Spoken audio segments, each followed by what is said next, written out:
Assemblée nationale décision bu mu jël ne dañuy radier Barthélémy Diaz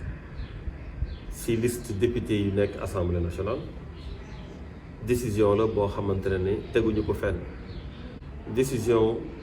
buy wane kumba am ndey ak kumba amul ndey décision la boo xamante ne lu dul coxorte ak ñàkk sàmmanteeg sa kàddu du leneen damay rappeler ne dossier boobu pendant 10 ans ëpp na ko ñu topp ci Barthélémy Diaz lu ne mu daj ko ci ñëpp xam nañ loolu nan la mujjee woon fii ñi ko fi doon gunge di jël ay lacrymogène ñoo toog tey ci nguur gi